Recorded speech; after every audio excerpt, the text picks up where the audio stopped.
UBC, inspiring Uganda.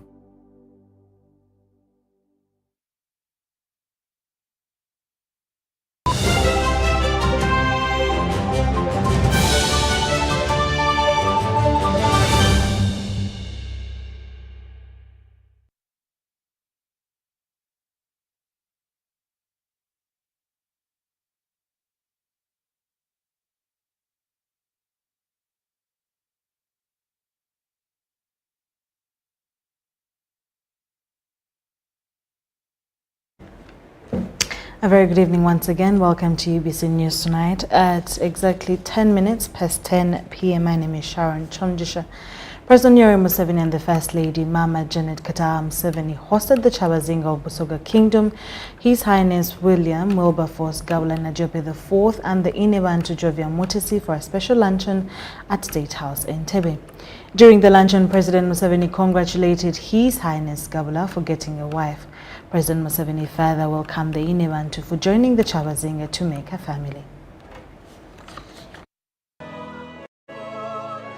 On November 18, 2023, the Kyabazinga Queen Mutesi tied the knot at Christ Cathedral in Bugembe, Jinja City, and later hosted their guests to a reception at the monarchy's palace in Igenge. The unforgettable royal wedding, which attracted thousands of guests, was the first of its kind in Busoga Kingdom since 1956, and the Archbishop of the Church of Uganda, Stephen Kazimba Mugalu, presided over the Holy Union.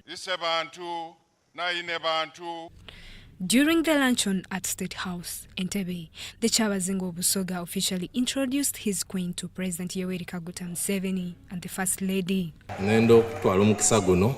Okutegeeza mu butongole nti olwaleero tidye nzenka nga bwe kitera okuba ndidye ni mukyala wange ng'amayina ge ndi Mutesi Jovia. The Kyabazinga also expressed gratitude towards the President and the First Lady for the support that ensured the success of their wedding. Ntwala omukisa guno okubeebaza olw'obuyambi bwe mwatuwa ebiduubo n'amagezi okusobozesa okubiyita mu mikolo egyali egy'enjawulo kuba gyali kamaala gyabanga gyakumenkereza ne Busoga Royal Wedding ku 18 omwezi ogw'ekumulala omwaka oguwedde. The Inebantu of Busoga thanked President Museveni for supporting and developing Busoga and Uganda at large. Olw'emirimu egy'enjawulo gy'akolera eggwanga lyaffe ng'ebyokutumbula, ebyendegeresa, eby'abakyala, abaana n'ebindi kamaala. On his part, President Museveni congratulated His Highness Gawula for getting a wife. As he's telling you, whenever he would come here, I would challenge him on that. That with us, the African people, once you grow, you get a wife. There's no question of saying there that I'm just there. What are you doing? Because that is the part of the Banyankore call it Okombeka. Okombeka is the Banyankore word for Okuzimba, but they use it to mean all that. It's not only building the physical structure of the home, but the wife, the wealth, this is all Okombeka, Ayombekire. So I congratulate you, Your Highness, for getting a wife. The President and the First Lady gifted the couple with 100 cows. The Banyankore, when a child gets a wife, you don't just come in swinging arms that you are going to attend a wedding and all that.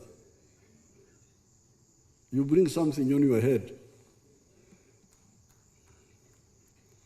So I will give them 100 cows.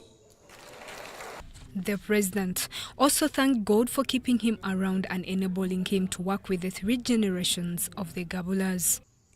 I thought I should start by thanking God for enabling me to work with 3 generations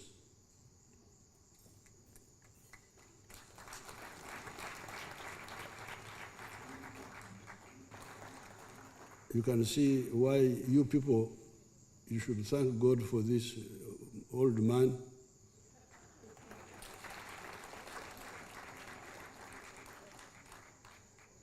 Whom God has kept around for all this time.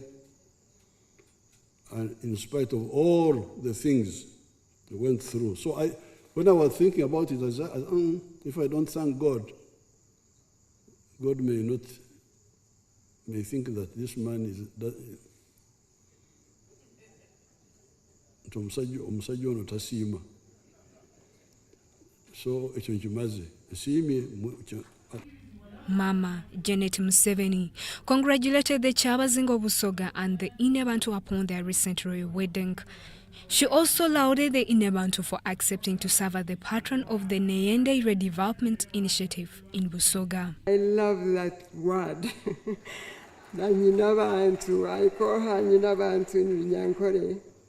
I want to salute her for graciously embracing the role of serving as a patron of the Nyende group in Busoga region. The Nyende Initiative is a community-based organization that my office and some movement young ladies, friends and colleagues of mine formed in 2015. It is focused on empowering women. The Katukiro Prime Minister of Busoga Kingdom, Dr. Joseph Muvawala, said they had visited the President and the First Lady to celebrate the royal union between the Kyabazinga and the Inebantu.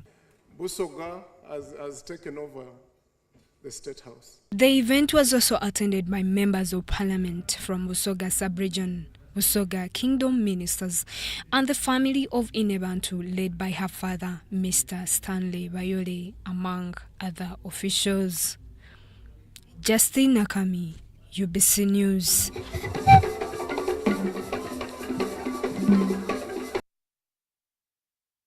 Still about the president, he hosted and welcomed a delegation of African parliamentarians at State House in Entebbe. Addressing the delegates, President Museveni highlighted the impact of African weaknesses on the rise of imperialism, stressing the need for self-reflection and unity among Africans. In his speech, President Museveni pointed out that Africa's vulnerabilities have allowed imperialists to exploit the continent, making it imperative for Africans to address internal issues such as greed and disunity. Take a look.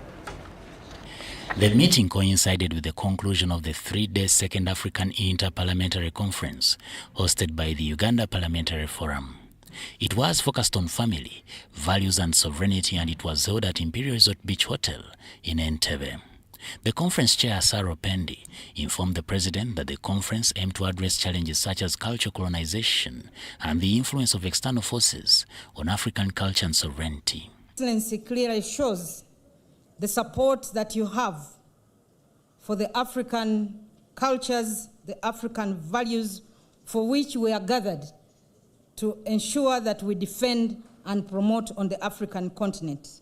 Addressing the parliamentarians, President Museveni re-echoed the importance of rejecting politics based on tribal, racial, religious or gender identities, advocating instead for a focus on common interests and patriotism. He emphasized the role of economic prosperity in transcending tribal boundaries, citing Uganda's experience in prioritizing market access over identity politics. President Museveni highlighted the historical resilience of Africans in the face of external pressures, citing examples of resistance against colonialism. The imperialists are weak, they are not strong. So please, Africa is very strong, it is just a question of getting together. L'Afrique est forte, il est question juste de nous réunir. There's nothing that we don't have here. Il n'y a rien qui manque ici. If we work together, even the Europeans will behave. And as the man from Holland said, et comme l'a dit le Hollandais, It is Africa to save the world. C'est à l'Afrique de sauver le monde. I have already seen it in the churches. The churches of Uganda here, the Church of Uganda, for instance, they refused to support Canterbury. Canterbury was promoting these homosexuals. On their part, the delegates expressed their solidarity with President Museveni's efforts to defend African values and sovereignty, calling for greater unity among African leaders in the face of external pressures.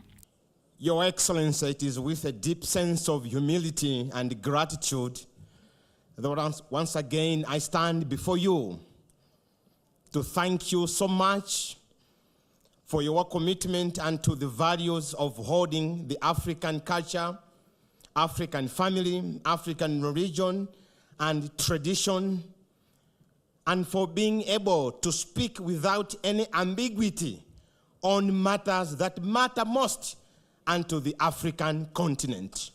They emphasized the need for transparency and collaboration in addressing challenges such as legislative treaties that undermine African interests.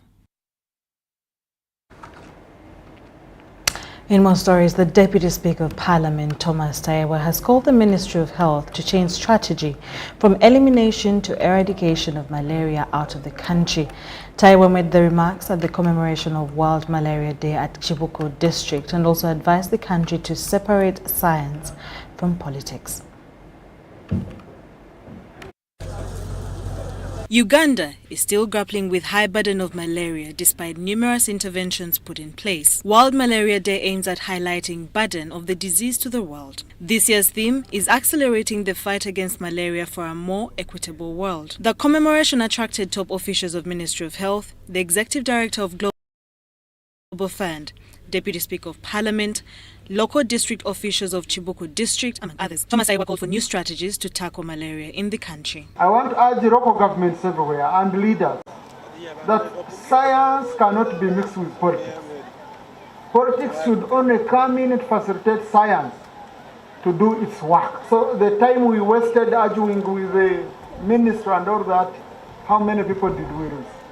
I hope now we learn that when the scientists develop a strategy, we as leaders, we should only come in to support their efforts. Because science is not for debate. A counselor cannot be debating with a doctor on issues of health here. You can't. In the malaria vaccine this year. However, what we have been given will only cover 105 districts, not all the 149. And we shall start with the high burden districts. It is given 4 times.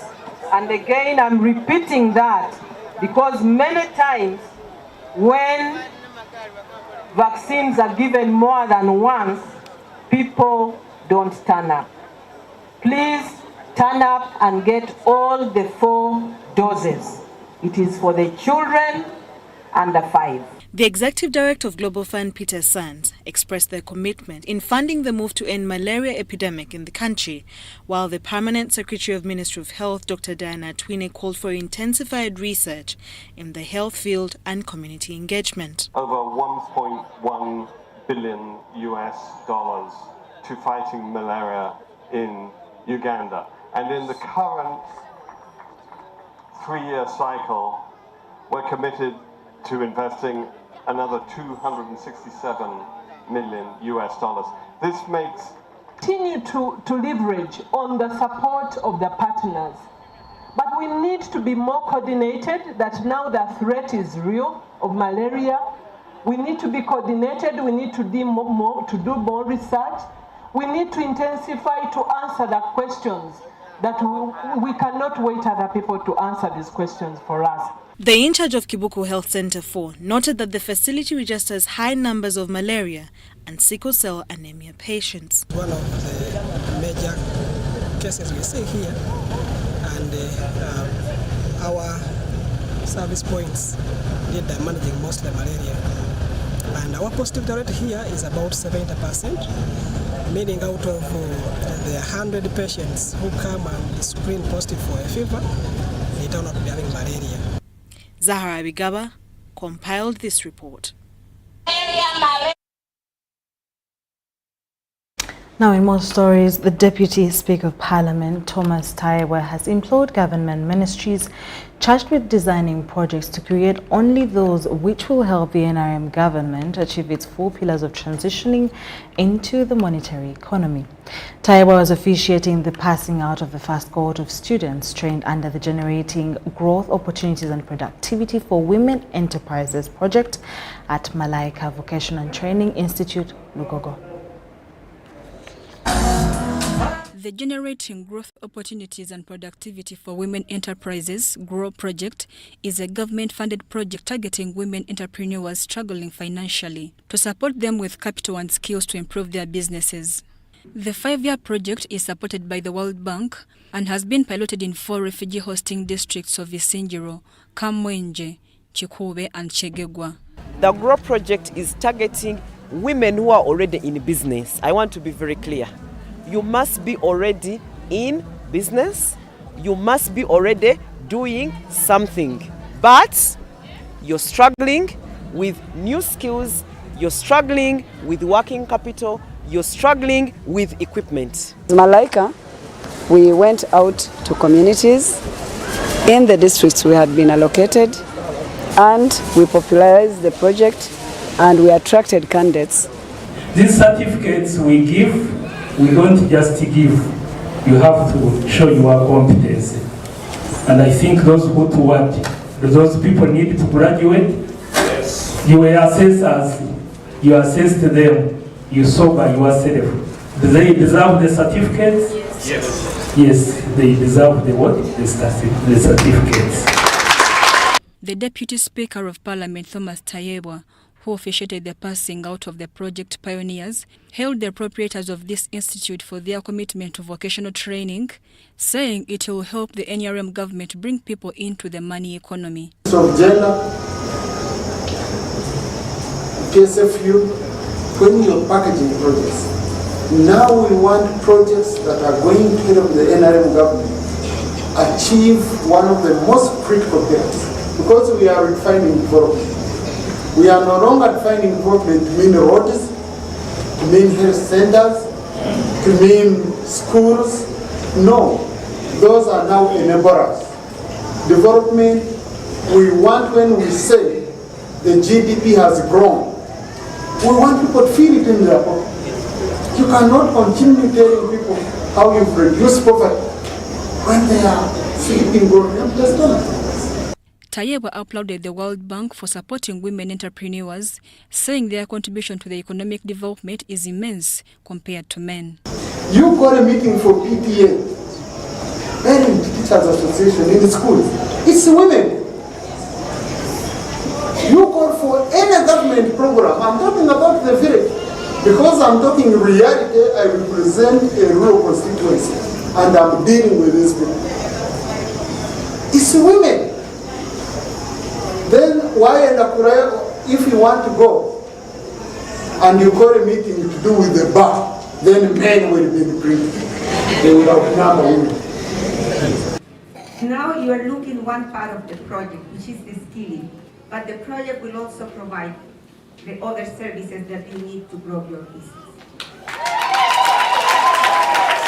And one important aspect that this project has is in each of the regions and in many of the districts, this project will have women entrepreneur platforms. These are where a group of women that are organized are coming together. In attendance also was the Inspector General of Government, Betty Kamia, who called upon the graduates to employ integrity, honesty, and embrace the saving culture as they go out to serve. What makes a person successful is integrity, is honesty, is hard work, is saving. Even if you have 5,000, please save 500. You will go far that way. Beneficiaries of this project applauded government for the support and promised to impact their communities. They also requested for more funds to acquire tools of trade. The certificates attained after this training have been certified by the Directorate of Industrial Training and are internationally recognized. Mary Namkose, Henry Muganga, UBC News. Minister of State for Works and Transport, Musa Echwero, has confirmed closure of Kuma Bridge to heavy motor vehicles, including lorries, trailers and buses. Mr. Echwero says that this will take effect from Monday next week, allowing only motor vehicles carrying less than 28 passengers. And as we hear in the following story, the move is aimed to facilitate the repairs following an assessment by Uganda National Roads Authority that reported and confirmed cracks on the concrete. After a series of consultations from engineers, it has been decided that Kuma Bridge be closed to heavy motor vehicles. Tomorrow there will be extreme regulated movement, and then work should start immediately. The bridge will only handle passenger vehicles not exceeding 28 seating capacity. I'm going to share this with my seniors so that we will not allow bureaucracy to come into this. This after the assessment by technocrats ascertained the need to have the bridge repaired. So far tuwano wenyini wetuyimiride twasanze nga waliwo bearings ezisobozesa okusitula bridge waneno nga kuliko ezafu enchamu kangambe nti tezikyasobola bulungi kusitula loads oba emotoka zino ziyitako. The heavy load vehicles will have to use the alternative route that passes through Luwero, Kafu, Masindi, Para in Makshan Falls National Park to connect to West Nile and northern Uganda. Told they have the capacity to fix what has gone wrong here. So those people will be directed to start work. The technicalities will be handled retrospectively. The steel and concrete bridge has been broken at the time Government of Uganda and the Japanese International Cooperation Agency, JICA, are in plans to construct a new bridge after 2026. We're still analyzing. We haven't yet concluded actually. This will replace the old one that was constructed in 1963. Travelers to Lida are also advised to use the eastern route connecting via Nakalema in Iganga through Tirinyi, Palisa, all the way through Soroti. Tanaba Kenneth has reported for UBC.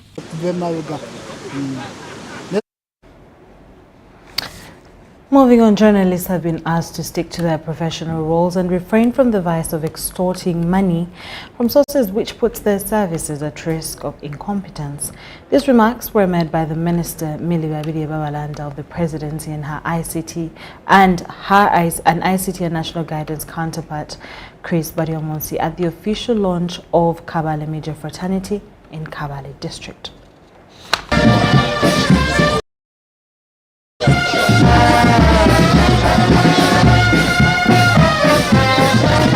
Which constituted of Minister for Presidency Miliba Babalanda, the Minister of ICT and National Guidance Dr. Chris Bariomonsi, officers from the police hierarchy of Kigezi region, and the day's celebrants, the journalists.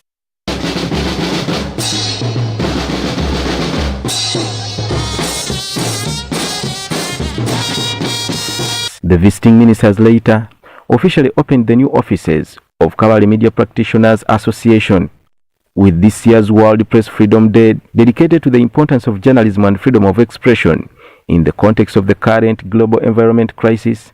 The two ministers partook the tree planting activity at Kabale Municipal Council.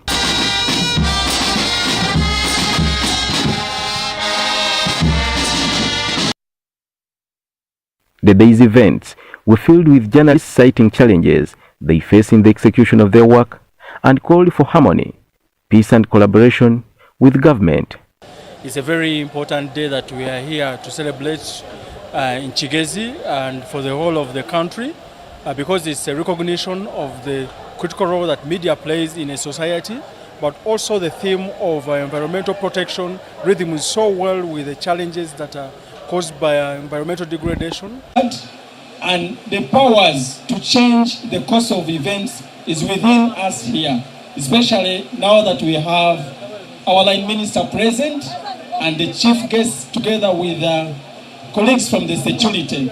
And I'm sure together we shall be able to have discussions and see how to take the media profession within the region to a higher level. Therefore, I want to thank you for that. Let me also thank the media practitioners, like the other speakers have already said, in Kabale and Greater Kabale. I think we don't get many problems with you. You are some of the disciplined and decent media practitioners. While addressing Kigezi region journalists who convened at Kabale Municipal Council playground to mark their day, which the Minister for Presidency Emily Babiri Babalanda urged journalists to practice their duty diligently and professionalism. Babalanda reminded journalists to mobilize nationals on environmental protection to resonate with year's theme of the importance of journalism and freedom of expression in the context of the current global environmental crisis. The Minister of ICT and National Guidance, Dr. Chris Baryomunsi, deemed it wise and authentic for induction courses for journalists and security operatives amidst challenging environments of scaffolds and violence. We need to fight this unbecoming vice, using private information about individuals to destroy their families, their employment, their businesses, etc. There is an unfortunate trend where journalists are using information at their disposal to work against individuals, most times for selfish gains.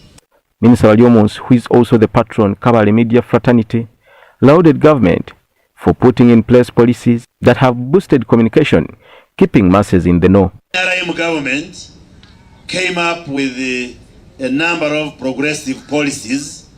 One of them liberalized the media space in this country by expanding the number of media houses that are government owned, but also by allowing private individuals, private entities to own and establish media houses.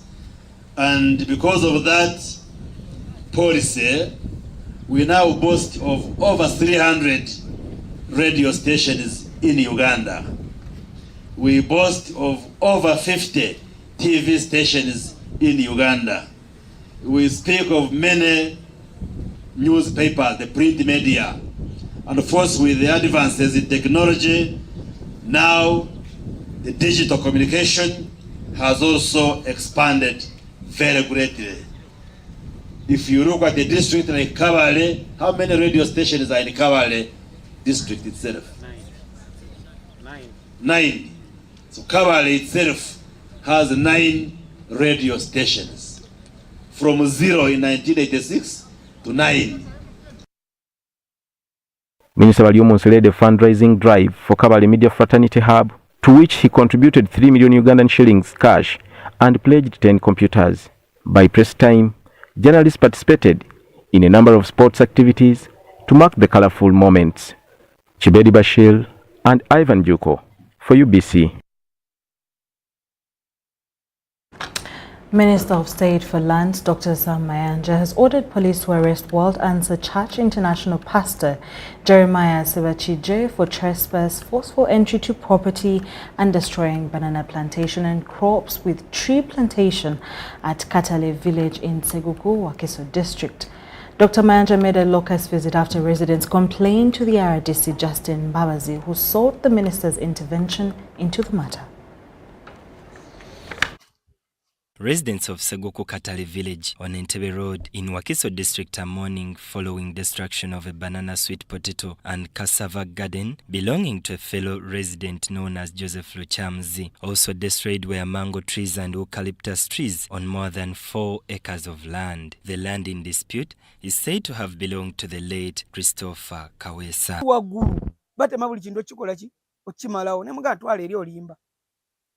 Nemunange nga twekunganya twalinga abantu nga bana batano twagenda okutuuka nga ekiri wano nga abantu nga 10 ngejambiya yeyimba kwecho oyinza ga nti kwaya.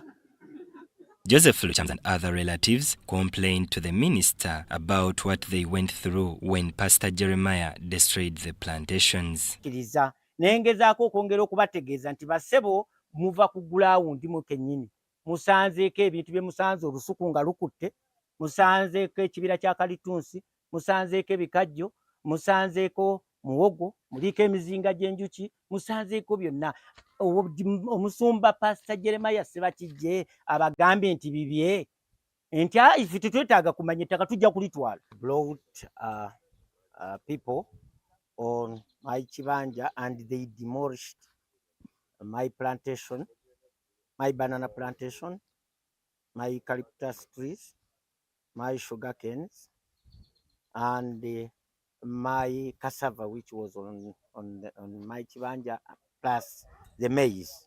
They accused Brigadier General Chams and Rukundo Matthew of working with Pastor Jeremiah Sebakijje in grabbing land, property destruction, and arrest of residents. Major Brigadier chita kyogereka kuba ebbaluwa nze nasoka bangamba totawanye ettaka tujja litwala.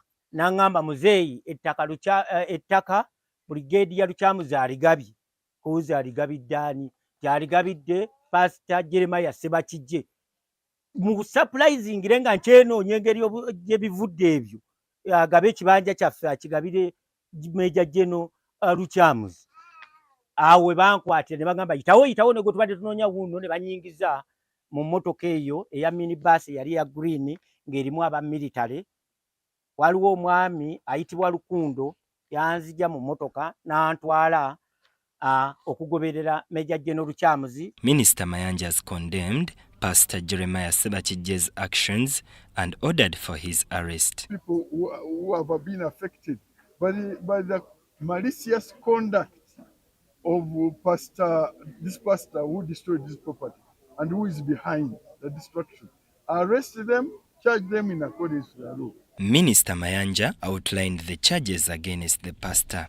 I'm charging according to the law, trespass, over malicious damage to property, over forceful entry, over bichi, according to the law. On the issue of a senior military officer's involvement, he ordered RDC Justin Babazi to make a report and give it to General Isoke for further action. Action is made publicly here against Brigadier General Museveni, be passed on to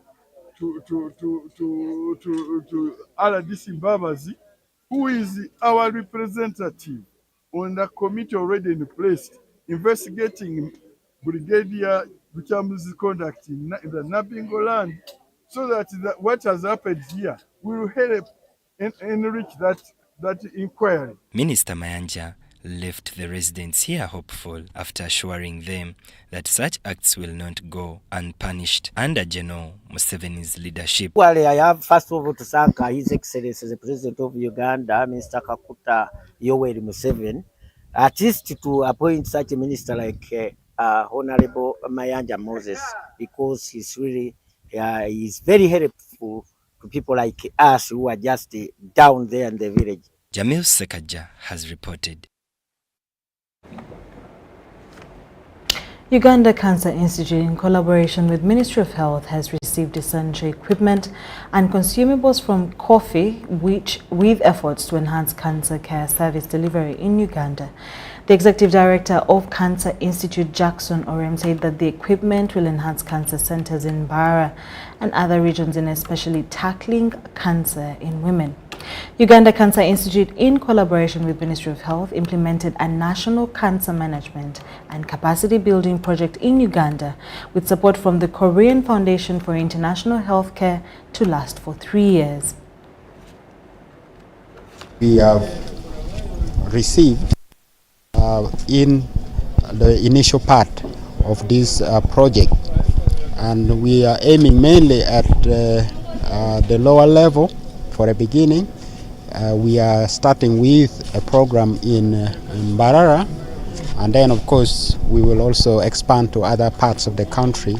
We will also go to Arua and possibly the other regional centers like Gulu and maybe in the future Mbale. It's going to help us to identify cancers early, and especially cancer of the cervix, and this identification is going to be followed by immediate intervention in terms of treatment. what we call see and treat. And all this equipment that you are seeing is actually capable of doing that. Project for combating the cancer in Uganda to save people's life and improve the healthcare service to the people of Uganda. On behalf of Korean government and Kofi, I assure that we will try our best to share our friendship and our knowledge and mutual collaboration each other to the fullest. As you are all aware, cancer is a growing problem in this country, and particularly cervical cancer is the leading cancer among women in this country. And the good news is that it is one cancer that can be prevented and that can be treated if found early. And because of that, the Ministry of Health is very particular about the prevention and treatment of cancer of the cervix. And we hope to eliminate this cancer. And because of that, we are very happy of the support from Kofi, which is targeting our different interventions to try as much as possible to find this cancer early, but also to provide opportunity to eligible women to get screened.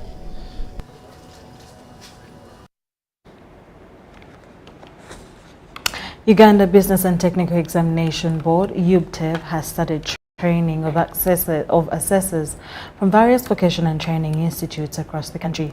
UBTEB Executive Secretary Onesmus Oyesije says that the training aims to produce high-quality, skilled, dynamic and innovative graduates. So that Kaya reports.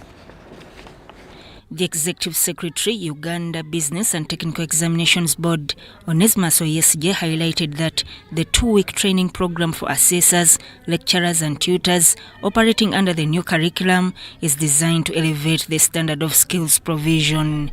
But the whole gist of the matter is that the issue of training, the issue of assessment is about integrity. Even if somebody has been in that school, so what? You have gone there for. And I'm sure even here the director yesterday was emphasizing the issues of integrity, the issues of values. They are very, very critical for this work which they do for us. Even the reconnectors, you must have that. I was taking an example. First of all, remember for us, we are not dealing with the students. We are dealing with some students are working. They don't have time to read, but they have their money. So if some of our people don't have integrity, we can buy them off. But fortunately, we have not had those issues. Where we have had them, we have detected them and we have prevented them. He emphasized that the initiative aims to ensure the successful implementation of the new teaching curriculum, which is intended to deliver competence-based education and training. They must use materials. And you know how expensive building materials are. So the cost is high, and sometimes actually we are forced to, without compromising quality, to look at how we can use the local available materials. But the biggest challenge is the cost. Of course, even with us, if you are assessing a practical of 6 hours, or some practicals go for days, that means more money for the assessors. Oyesije encouraged the trainees to share their newly acquired skills with their colleagues in their respective institutions. Participants of the course are optimistic that the training will enable them to understand how assessment tools align with industry standards. UBTEB. So, and actually I believe majority of the assessors here are online. We are moving on the same pace. They have all understood what it means for competence-based. Sudat Kaye and Clement Wangira, UBC News. Senior mobilizer for National Resistance Movement in Bunyoro Sub-Region, Harriet Tibulihwa Sali, has highlighted challenges faced by veteran civilian families, many of whom are living in abject poverty. Now, Ms.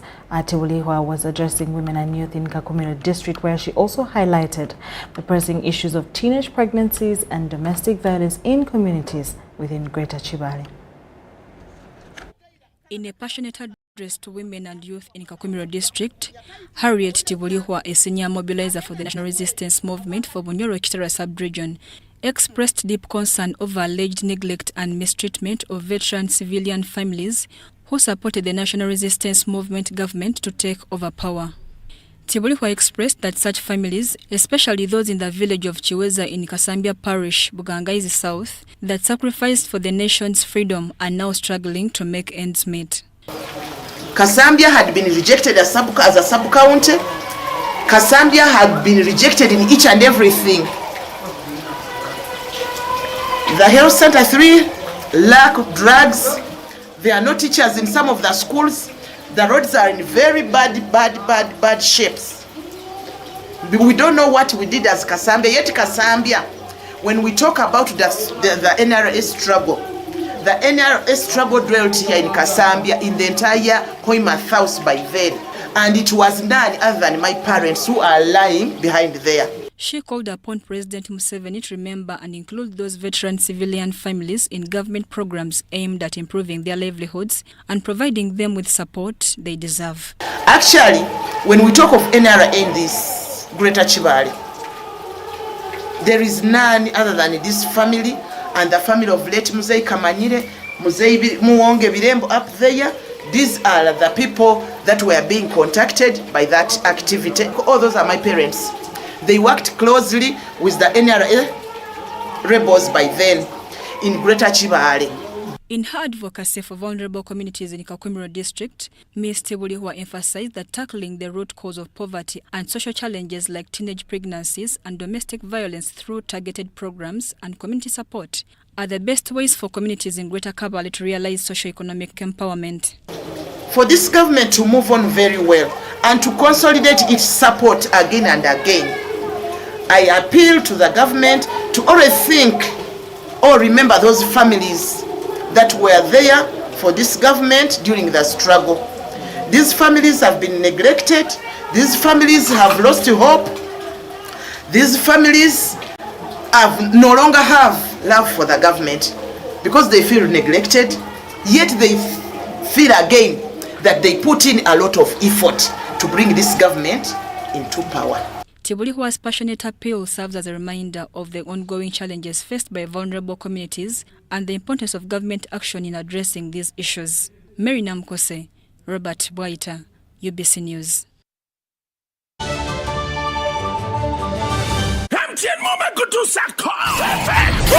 Live in concert kujahazi PM nyonyo mo hip hop kuna rubale Kurokanga 18 Mei 2024 ena fefe bosi weekend kama koma rapo na nyina freestyle jangora bo mwana wakulu kutabika mungaliga sasa liva muchamba misana na chinoga tuli marapu melele pokinga mtwale bidi vya mtwale tano emeza kakande emeza vya milioni satu downloading MTN Momo app osaliwe kebijula 5 kubuli 10 ku tiketi woguli kwa MTN Momo tiketi egula mtwalo gumo ade VIP ebili chitundu tulina ne bote cruise. See you looking beauty. Itedwa musente MC MTN Momo Gibo establishment the angry management. Gold. We all want it. That soft yellow glow with subdued sun in your hands. That precious polish of elegance. To hold it is one thing, but to taste it is everything else. Relish the satisfying taste of a beer, unmatched in quality, unmatched in consistency, and with 23 Global Gold Awards. A beer unmatched in gold.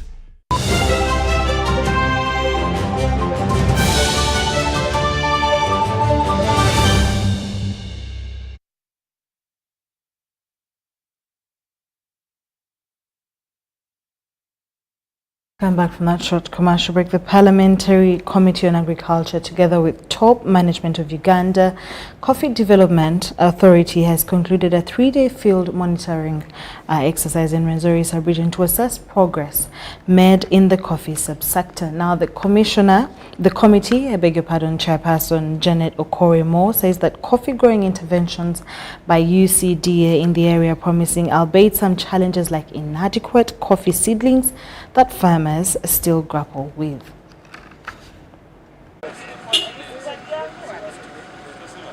Government targets producing 20 million bags of coffee annually by 2030. Currently, Uganda is producing 8 million bags of coffee annually.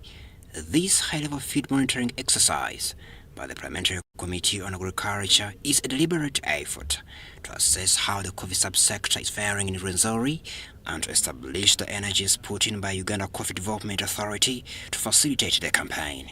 We have been here as a Committee on Agriculture to do oversight on the interventions by Uganda Coffee Development Authority.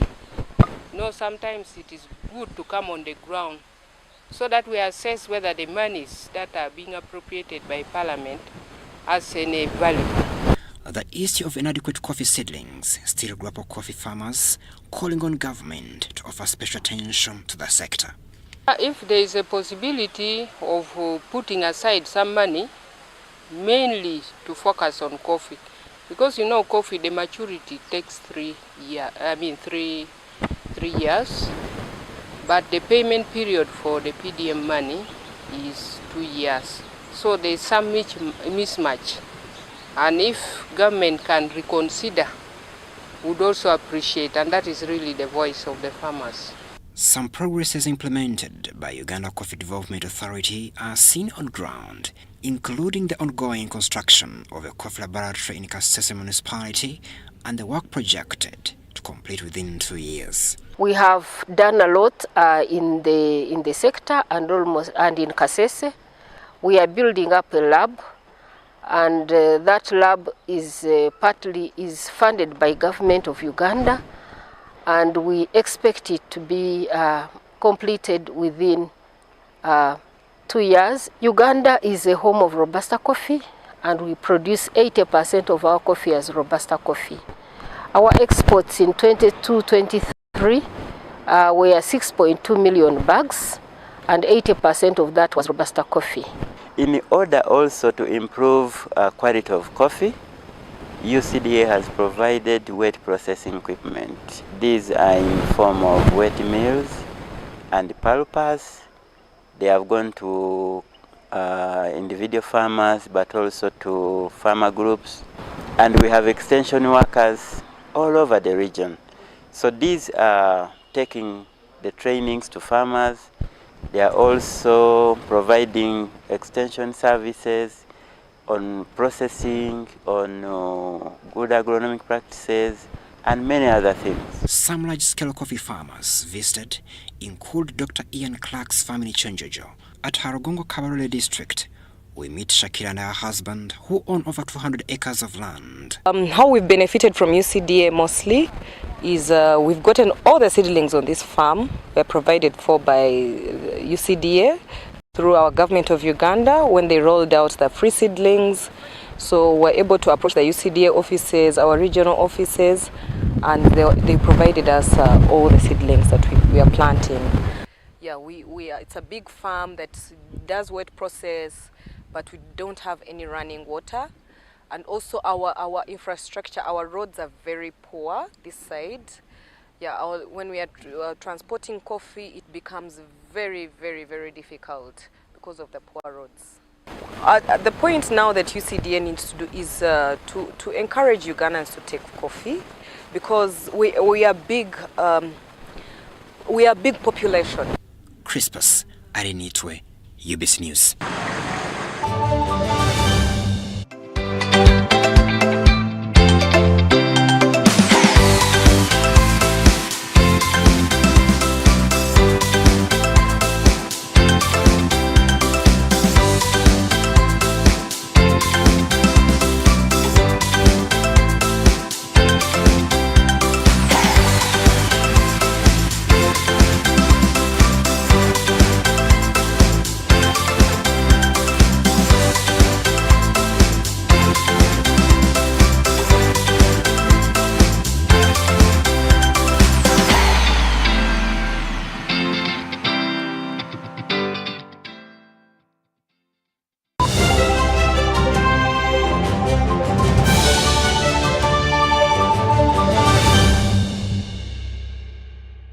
From the sports world, government has pledged continuous support towards promotion of talent among youths to pave way for their future.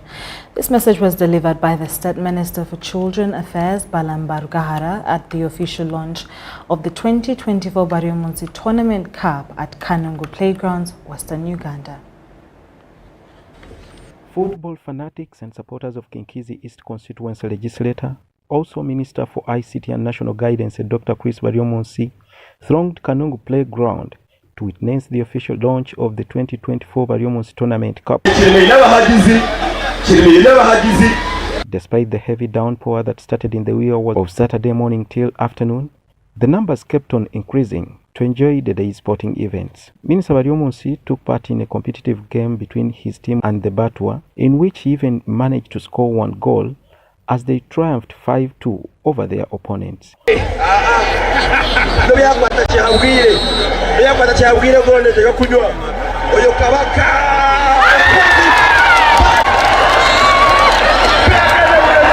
While officiating the Tournament Cup, State Minister for Youth and Children Affairs Dr. Balamba Rugahara pledged government support and funding towards empowering youth through promotion of talents. Pass a message, or to pass all the government messages to the young people through sports. The president, when he appointed me, he gave me 3 areas to tackle as urgent areas. One, he told me I should come and guide the youth to ensure that they get out of poverty. The youth have been living under poverty.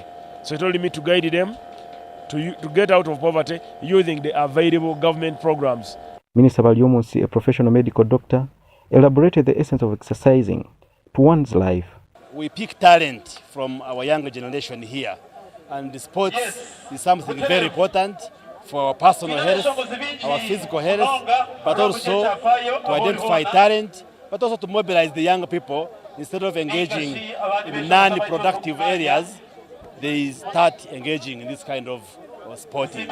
The overall winner will walk away with a heifer, and a lot more prizes will be awarded to participants. Some of the players, who included the Batwa, a marginalized community, lauded the minister for the opportunity granted to them. As the Batwa, on behalf of the of his ministry, that we are part of his community, and we are glad that we have been included in this as Batwa. For a long time, we have been left out, but this is one way that he is bringing out the Batwa so that we can also be like other Ugandans. They also called on government to prioritize them in its different programs. The other thing is the rest of the world and the rest of the Uganda, the Batwa, we have been left out so much. So please, everyone can choose to say Batwa can also have representation so that our rights cannot be more exploited. The launch was also graced by a number of NRM dignitaries, who included Honorable Chwanda Subi, Lydia Wanyoto, to mention but a few. Ivan Juko, reporting for UBC. Stanbic Uganda Cup action returns this Sunday with the semi-final second leg fixture as Pajule Lions Football Club hosts Chitara Football Club in Padia. Pajule Lions Football Club has undergone its final training session ahead of the Uganda Cup semi-final second leg against Chitara Football Club. We have trained our players to not really be under pressure when they're playing, and we have played big teams. We have played big teams before, UPDF, we played Police FC, we played NEC. These are really big teams, and they have very good facilities looking at where they are and where we are, and by the fact that we can play very well with them. So Chitara should not be a threat to us. We don't fear anything. The Pade-based club lost the first leg 3-1, but the technical staff is optimistic of using home advantage to overturn the result in this tournament, in which the away goal rule counts. We learned a lot from that game, and we are going to improve in this coming game. That is what the fans should expect, that we are going to really play very well at home, and we are expecting that we have a comeback, because we had one very important away goal.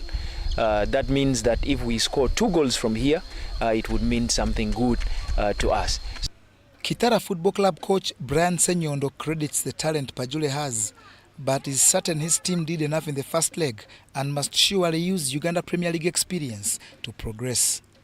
I think we did the biggest part in the first leg, and we are coming into this second leg to see that we can maintain that we did in the first round and advance to the finals. We've reached here through hurdles because we have beaten a lot of hard teams. So with due respect to Pajula, I think we come here just to see that we can seal off this and we play a final. The winner in this Pajule Kitara game will, in the 50 million shillings final later this month, face National Enterprises Corporation Football Club that has ejected Bull FC 3-1 on aggregate.